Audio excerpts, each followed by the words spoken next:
Good morning and welcome to Peace Out, where we are all learning together to peace out. I won't even try to describe the morning I've had. It's just been crazy. I may do another video later and explain just what happened outside my front door. It's crazy.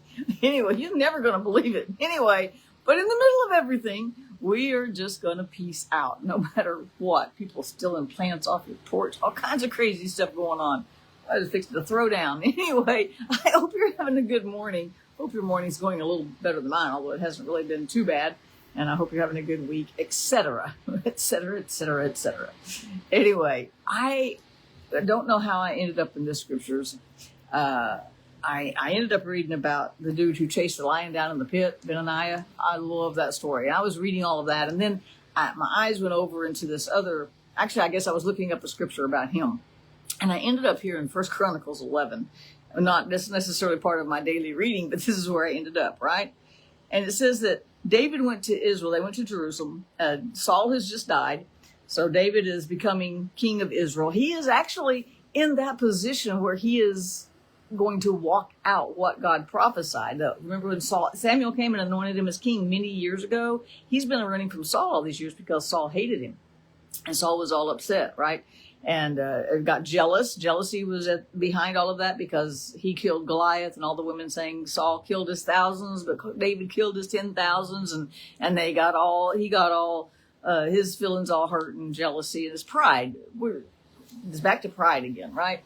And so he's been running from Saul, but Saul has just died, and so David is set now to take the kingdom because he wouldn't fight Saul before because Saul was anointed by God to be king. That's a lesson in itself, an attitude we can take that we do not see these days. Anyway, so he comes to Jerusalem, and the Jebusites were actually inhabiting Jerusalem. Or it was actually called Jebus, I guess, Jebus, Jebus. The Jebusites were the people. And so they came to David and said, "You will never get in here." They said, this is our territory. You can't have it. You will never get in here. Now, here's the good thing. David didn't listen. He did not listen to them. The next sentence says, but David captured the fortress of Zion, now called the city of David. He captured Jerusalem, and Zion's in Jerusalem. And he took it. He did not listen to them. They said, "You will never get in here." And sometimes when we are on the edge of a miracle, we're on the edge of a breakthrough. Let's put it that way. Sometimes we're on the very edge of a breakthrough and everything's about to change. We give up. What if David had just said, "Oh, you know what? I just don't feel like fighting today. So, okay. Yeah. All right. Yeah. Maybe you're right." You know, we see this throughout Nehemiah too, where they were constantly trying to discourage them, incite fear, confuse them. These are weapons of the enemy that he brings at us. And he's always telling us, you can't do this, you can't do that. And this is why we don't listen to him. We don't listen to anything but what God tells us. This word is our map, right? And if God puts a word in your heart and says it's going to be this way, it's going to be that way. We don't have to listen to anything other than what God says. And when we do listen to something other than what God says, that's when we don't experience the peace. His peace doesn't go away. He doesn't say, "Well, take it all back," because they're not listening.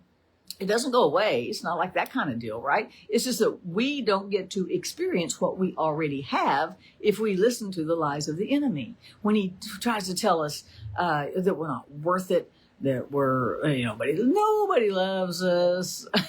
We're all alone. God's not with us. We're going to lose. We'll never achieve this, or we'll never achieve that.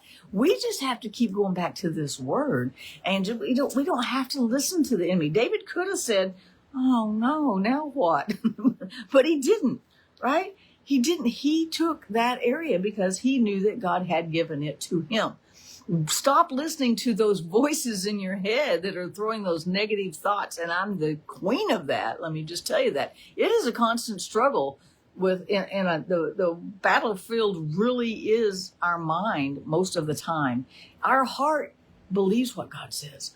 Our heart says, yes, God's made us righteous, period. And then our brain goes, yeah, but you know what you did yesterday, right? Where the enemy says, oh, I saw what you did yesterday. It doesn't matter. We just got to go back to what God said. And God said this was going to be the city of David, and David would rule forever there, meaning Christ was going to sit there and he would never be removed. It doesn't necessarily even matter if a descendant of David is there now, because there's always going to be we always want to focus on the natural. We got to look past the natural.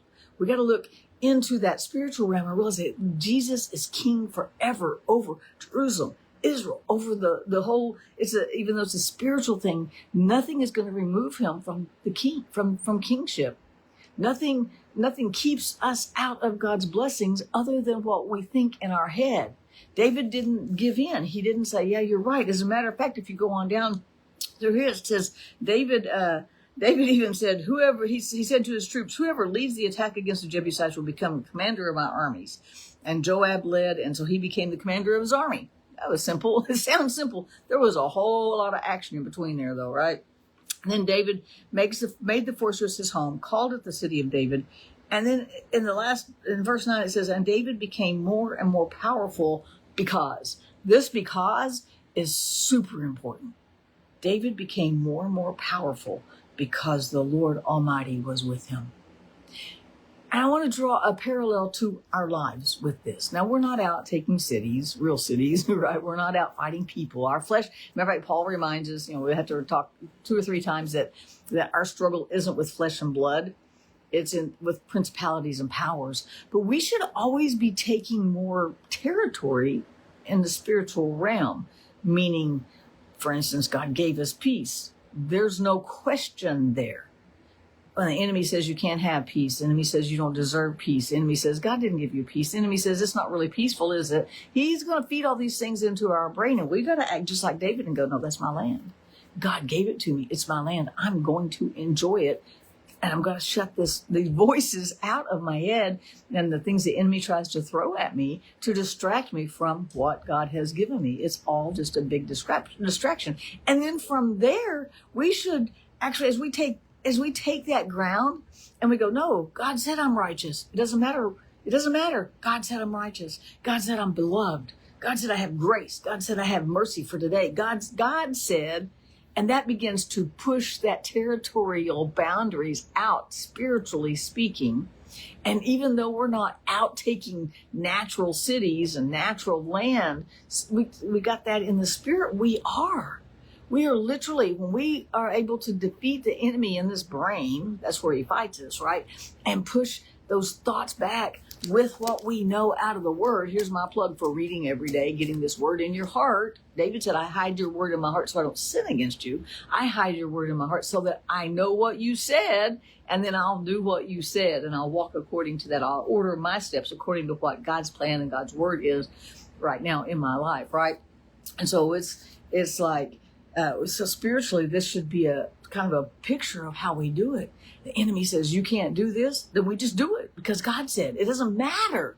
It doesn't matter what the enemy says. The enemy's going to fight us. And when I get Nehemiah study guide done, you need to get it, okay? Because it was a constant fight.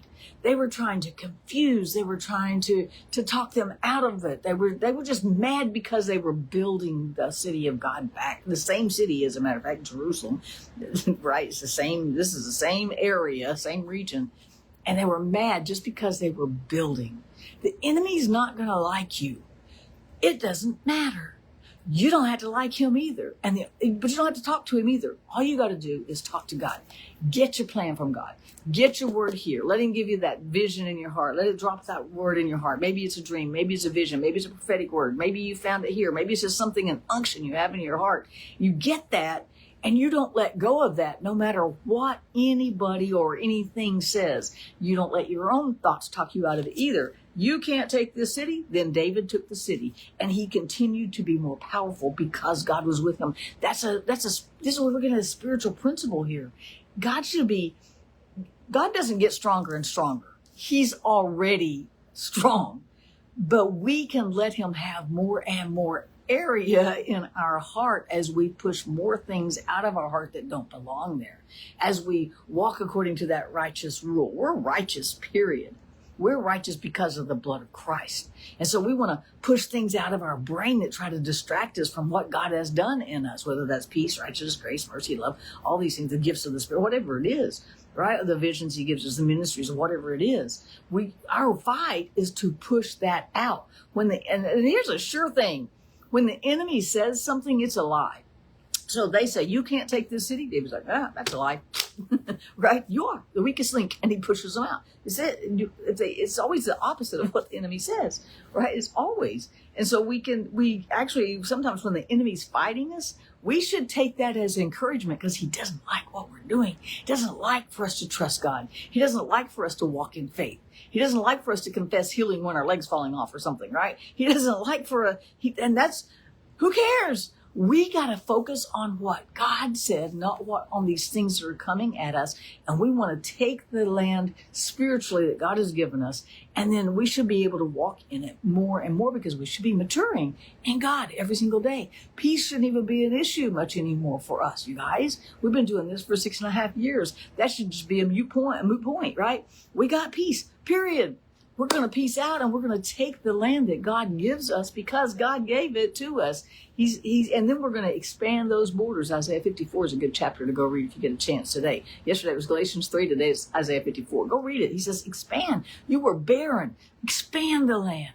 I'm giving you more. He gives us more than we can even imagine. And many times we give up because we get discouraged.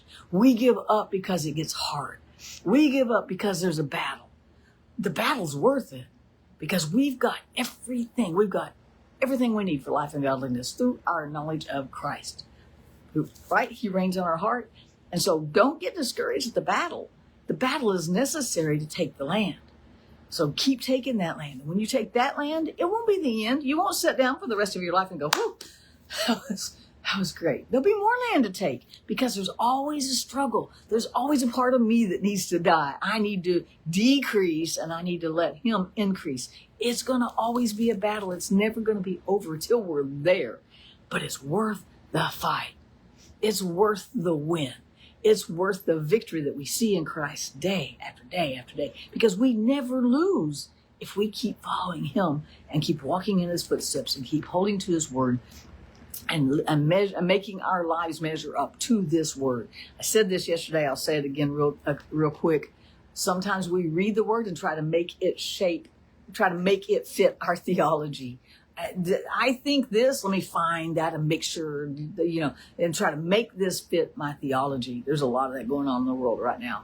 Instead, we should be reading the word and letting it shape our theology. Let it shape our thinking. Let it shape the words that come out of our mouth. Let it change our hearts.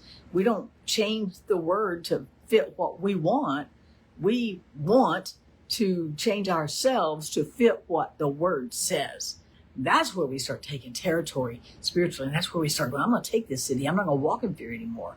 I'm not going to be discouraged anymore. I'm not going to be in this situation anymore. I'm going to continue trusting God because I know what he has given me and I'm going to walk in it. If it hair lips to the governor is what my mama used to say. Sorry, Governor Stitt. Yeah, right. But we're going to walk in it. We've got to have that tenacity to go, this is the truth. Period. I don't care what anybody else says. I don't care what any power of hell says. I don't care. This is the truth, and I want to order my life according to it. And that's how we spiritually take territory. So keep pushing it back.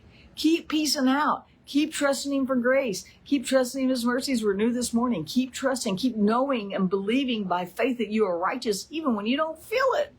That you're healed even when you don't feel it or see it. That he is your provider, whether you feel it or see it or the bank account agrees or not. He is still our provider. He is still God, and that's how we're going to take territory day after day. Is just keep trusting him. Today, I'm just going to peace out because he's got me covered. Peace out, you guys. Have a great day. I'll see you again tomorrow.